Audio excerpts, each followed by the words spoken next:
Your eyes are not deceiving you. This is happening. What's good, y'all? It's your boy HUNCHO 410, and it's Wrestle Wednesday. Okay, so to start out, last Friday was SmackDown's Tribute to the Troops event. Santos Escobar beat Dragon Lee to be the first qualifier for the US Championship Tournament, and Bobby Lashley beat Karrion Kross. And let's be real, I like Karrion Kross, but Bobby Lashley losing that Tribute to the Troops, it just wasn't gonna happen. I'm sorry, bro. And also, Santos, you're not slick, bro. I know you try to join Judgment Day. Mark my words, bro. He want to be with Dom so bad. They want to be the little tag team of the Rey Mysterio hate club. They're gonna be called We Lie, We Cheat, and We Trade Up on the greatest luchador in WWE history. All y'all motherfuckers be hating on Rey Mysterio. He a good father. CM Punk made his first SmackDown appearance since 2014. This promo was definitely spicier than the first one on Raw, and of course he made sure to let Roman Reigns know that he is the tribal chief and he acknowledges him. But he was the first Paul Heyman guy. Randy Orton and LA Knight had the tag team match that I predicted last Wrestle Wednesday against the Bloodline. While I hate these type of tag team matches for the main event, I am glad that they put this on SmackDown and not on like the Royal Rumble or something, because I would have been pissed off if that was, you know, the main event of the fucking Royal Rumble, just like I was the last time they tried that shit. The Viper and the Megastar came out on top, and after the match they shook hands, which means LA Knight now has 2 of the Ruthless Aggression Infinity Stones and will soon take over the universe. Then we fast forward to NXT's PLE Deadline. Not gonna lie, it gets hard sometimes watching a full show of NXT, but you know what I'm saying? This the next generation, you know what I mean? They working out the kinks, and honestly, I think this was a pretty good show. Dragon Lee defeated Dominic Mysterio for the North American Championship in front of his pappy. Dirty Dom ain't have no help from his little Judgment Day fuckers, so you know what I'm saying? He lost fair and square. Sorry, bud. Reality hits. The CM Punk World Tour continued when he interrupted HBK because he didn't actually call him over the weekend. You know, just an excuse for CM Punk to, you know, smile on TV. And they took a selfie together, which was actually kind of dope, because anybody that knows the history, you know what I mean, of CM Punk and,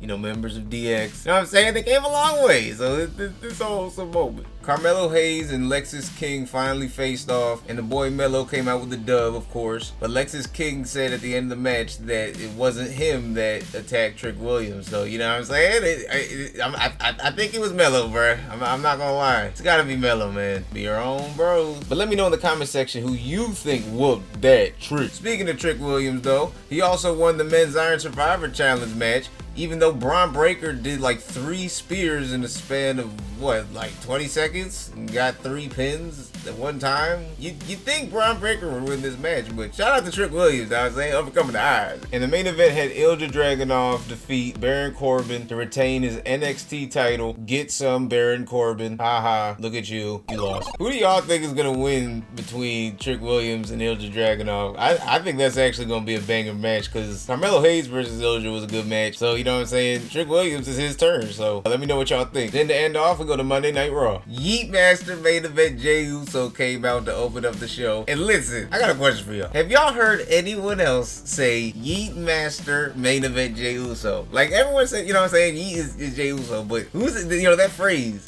He said it in the promo. Y'all think Jey Uso see my shit? Hey man, I'm just saying, you know, I ain't heard nobody else say it like that. Like, go back to the episode and listen back, and then listen to Jey Uso say it. I think you see my video, bro. I know, it's a stretch, but a young content creator can dream. Let me know that the real tribal chief, you know what I'm saying, fuck with the HUNCHO show. Man, you fuck with the HUNCHO show, Jey Uso, let me know. You need me to pull up with you on Drew McIntyre, you know what I'm saying? I'll be your right hand, you know what I'm saying? Like I got you, fam. Yeah, we might as well make a tag team called Oos Yeet and fucking challenge the title reign you had with your brother, you know what I'm saying? Alright, but anyways, Drew McIntyre interrupted and was talking about how CM Punk is not good for the locker room, and he actually apologized to Sami Zayn. That was actually kind of surprising, but said that's something that Jey Uso couldn't even do. You know, back in the day when Jey Uso was running with the Bloodline, and you know, they kind of ruined his title match with Roman Reigns at Clash of the Castle. And the crowd even agreed by a show of hands that they would do the same thing Drew McIntyre did if they were in the same position. So yeah, but then Drew McIntyre looked in the crowd and asked this dude what his name was, and he said Austin, and he basically ripped Austin and said that his family doesn't love him and stuff along those lines. It was actually kind of crazy. Then Drew McIntyre was like, you can't come out here with your fake arse apologies and your little catchphrase and your little dance and Then Jey Uso grilled Drew McIntyre for even attempting to do that dance, because he did god awful, and told him that he can't dance, and asked the crowd if anyone wants to see Drew McIntyre catch this yeet down, say yeet. And everybody said yeet. After a back and forth match, while the referee was looking at Jey Uso to make sure he was alright, Drew McIntyre went to the corner and took off the turnbuckle pad. Straight demon time. Tisk tisk. Then when McIntyre was about to go for the Claymore to finish it off, Jey Uso hit a spear out of nowhere and then went for the 1, 2, 3, but unfortunately Drew McIntyre is a fucking robot. Jey Uso couldn't believe it and was complaining to the ref, but you know, of course the ref was like, it is what it is. But then while the referee was going to fix the turnbuckle pad, Drew McIntyre grabbed Jey Uso's eyes and yanked the motherfuckers, and you know what I'm saying, it was over. Drew McIntyre then hits Jey Uso with the Claymore, gets the 1, 2, 3, and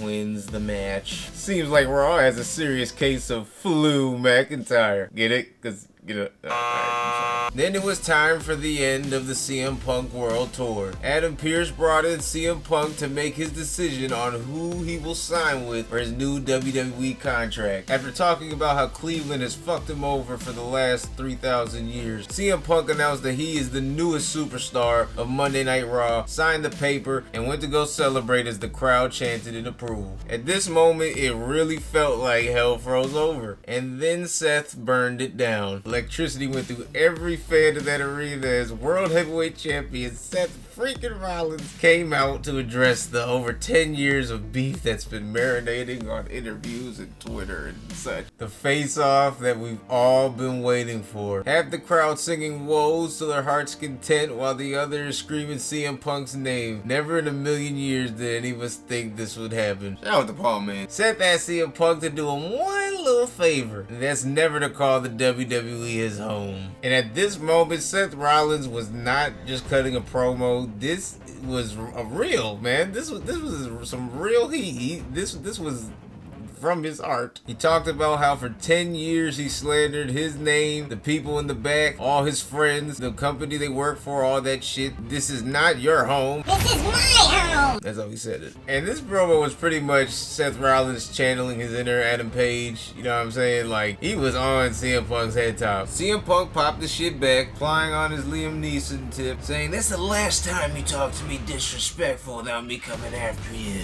And they called Adam Pearce back into the ring to officially announce that he's going to be the 2024 Royal Rumble. And oh my goodness, this WrestleMania is going to be insane. Then to end off the show, the main event filler arc for this week was Cody Rhodes versus Shinsuke Nakamura and their beef that's been developing because, you know, Shinsuke has this weird obsession with spitting Tabasco sauce in people's eyes. After battling it out, Shinsuke Nakamura, of course, had to spit some spicy sriracha in Cody Rhodes' eyes, which led to him getting disqualified because, you know, you can't really do that in a regular match, Shinsuke. Then he went outside the ring to go get a steel chair and came back into the ring where 3 referees couldn't stop one person. Please, explain that to me, WWE, because y'all have been trying to push this narrative for the last 20,000 years that one person can stop 800 security guards. I just don't get it. Insert babyface tag team here. Creed brothers came to the ring to save Cody Rhodes, though, before Shinsuke could hit him with it. Definitely was a solid week in wrestling, though. Let me know in the comment section who you think is gonna win the Royal Rumble and what match you're most looking forward to at WrestleMania. Appreciate y'all for pulling up to Wrestle Wednesday. Make sure you like the video, subscribe, hit the notification bell, the whole shebang, and follow the Huncho Show on Spotify for early Huncho Show content, episodes, all that shit. And yeah, this is the end of the video. It is time for you to leave.